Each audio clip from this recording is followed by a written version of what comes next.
of people in here. I'm so happy to see you again. And there's a thread that goes through my blood, and that's obviously Tampa, University of South Florida. And taking a look at some of the people in here, knowing that they graduated universities, magna cum laude and summa cum laude, and I was very fortunate to graduate USF. Thank you, Laude.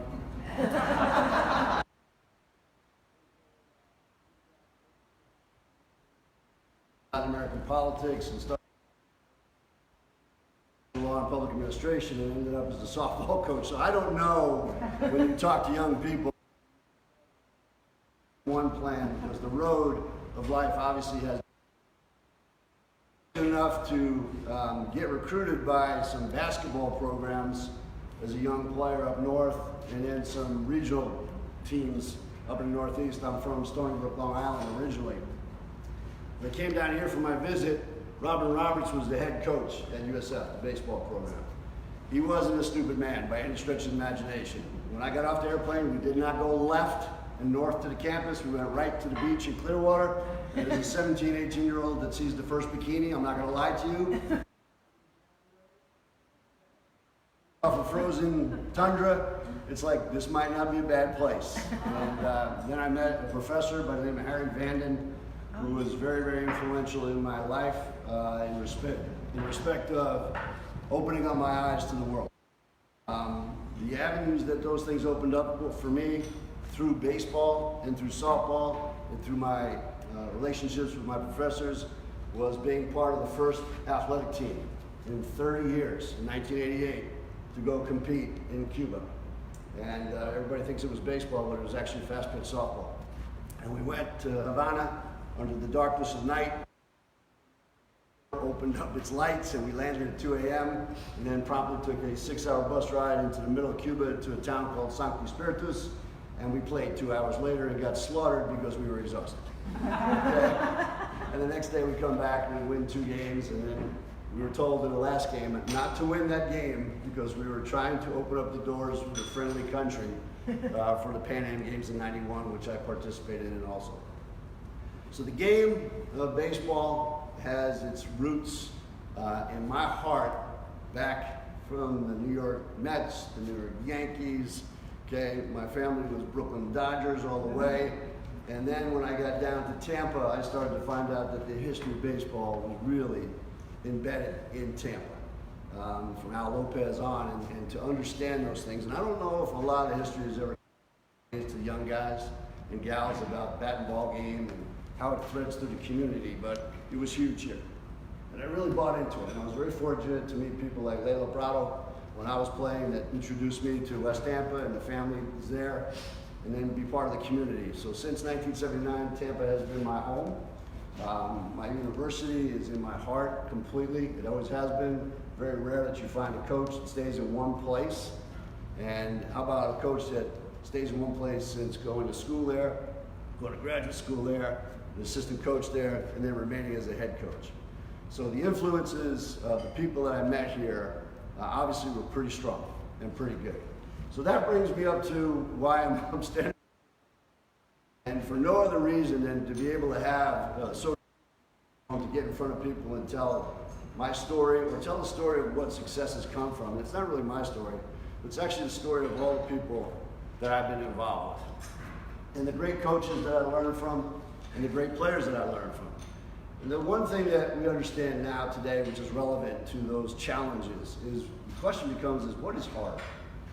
What is really, really hard about living in today's pandemic, okay? Living in today's society where the challenges every day when you wake up are gonna be, I don't know, okay? And so at the end of the day, the question becomes, was that really hard?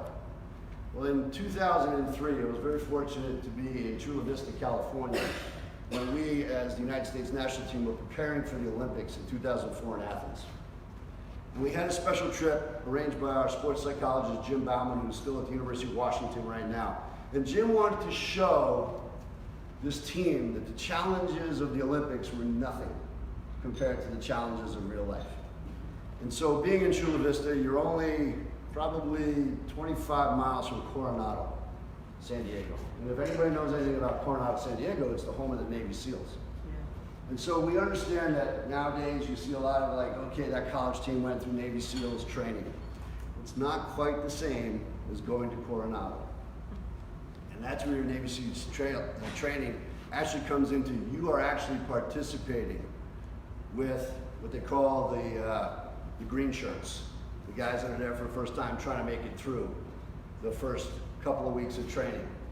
And the one thing about the Navy SEALs is that you find out they don't kick you out, okay? You have to quit. And it's crazy that you start a class, and they have a class, okay? They start with classes of about 155, and at the end they come down and it's 12. 12 make it to move on. And they go through a training period of about 6 weeks. And after the third week, it's what they call week that's crazy, okay? They stay up for 24 hours for 7, 8 straight days, doing tasks. And it's about pay attention to the details. So we go and we train with them for a day. Our girls are out there with the boats over their heads, going out in the waves, the boats are flipping, okay, and it's craziness all day long. And so by lunchtime, we've already been through the paces where our kids are like wiped out. And this is the Olympic team. It's one of the best teams that ever played. 2004 was the gold medal team. Well, this one trip had the influence on them, and it wasn't so much the physicality parts, but it was getting into the room afterwards with a captain by the name of Captain Smithers, and the questions became, why do you do what you do? And he asked the question, he says, you need to be more attentive to your question. The question came back, why, when somebody doesn't pay attention to details, must they drop and give you 200 push-ups? Why are you treating them like that? He says, ma'am, I have a great question for you. We are just like you in competition. The difference is, you can lose, we can't. And so the attention to details was important. So he said, well, how do you get them to have the mentality of going through a hard day? He goes, hard day? So what? Wanted him to explain more. He says, what's a hard day? That you get up at 4:30 in the morning and we make you sit in 54-degree weather, in 54-degree water temperature for an hour? What's so hard about that? So what? There's nobody there to comfort you. Your mom's not there to wipe your tears. So what? Nobody's there to give you a hug and warm you up, so what? What's the worst thing that could happen to you? And he went on and on about the so whats, and everybody started, wow, he's saying so what to things that we wouldn't do or put ourselves into, and that's where the situation of so what came from, right? And then we asked him, he says, well, what makes the difference between those 143 guys that go and ring the bell to knock themselves out of competition to be a Navy SEALs, and what keeps those 12 guys there? Prophetic when he answered it. He said, and he stepped up and he said, we don't know. Except they have something that nobody else does. They're at a different level than everybody else is. And then he said, just like you. And the girls got shivers. Okay, and they didn't quite realize at that point that how much that a young athlete has to go through and basically say, so what, subconsciously to get to the next level. Okay, and it's really tough to explain. Never been in the fire, in anything. When we talk about athletic in the fire, it's the competition at the highest level. In your jobs, in your lives, it's in the competition at the highest level. Okay? Whether it's raising children and you're going through strife, whether it's making money when you had none, okay? Whether it's winning elections when all of a sudden the odds are against you. You've been in the fire. And to try to explain that to others is really difficult in your own world. But the acumen of that team, those 15 young women, they all looked around the room, oh my God, we're in this together, and all of us have done the same type of thing. Come along the next year, we go on tour. 85 cities, 20 days. I was waking up in the middle of the night, not gonna lie to you. Okay, and sometimes my language will get a little off kilter here, so just bear with me, all right? I was waking up in the middle of the wall because I thought I was in the hotel the night before. Okay, I didn't know where I was. I wake up and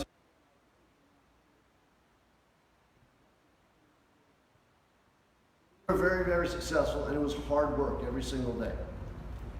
The last trip, we're in Stevens Point, Wisconsin, okay? And we're headed to Connecticut to play our last game. And that morning in Stevens Point, Wisconsin, I was up early, did my workouts. In that room was head coach Mike Andrea, his wife Sue, and assistant coach Johnny Rittman. We were working out, we're talking to each other. It's gonna be a great day, we're headed there, we're gonna play good competition, then we're gonna break for a week, and then head over to Athens. Go back, shower up in the room, get dressed, head to the airport. All the girls are down by the luggage area, or actually the lounge area before you go in. Stevens Point's a small airport.